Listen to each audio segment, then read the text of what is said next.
সমুদ্রের অনন্ত ডাক। সমুদ্রের ঢেউগুলো আসে অবিরাম, ফেনার মুকুট পড়ে, তীরে আছড়ে পড়ে। গর্জন তার হাজারো বছরের পুরনো, যেন সে অনন্তকালের সাক্ষী। বালি আর নুড়ি পাথর ধুয়ে যায় প্রতিটি ফিরে যাওয়া ঢেউয়ে। অতল জলের রহস্য লুকিয়ে আছে নীল আর সবুজের মেশানো গভীরতায়।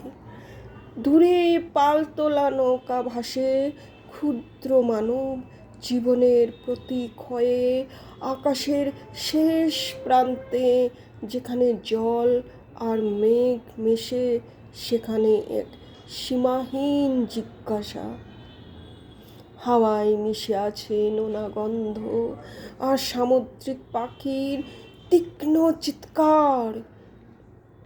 ক্লান্ত পথিক এখানে শান্তি খোঁজে, জীবনের কোলাহল থেকে দূরে। ফিরে যাওয়ার আগে ঢেউ রেখে যায় মুক্তোর মতো কিছু সাদা শঙ্খ, প্রকৃতির এক সুন্দর স্বাক্ষর যা বারবার ডাকে, কাছে ডাকে।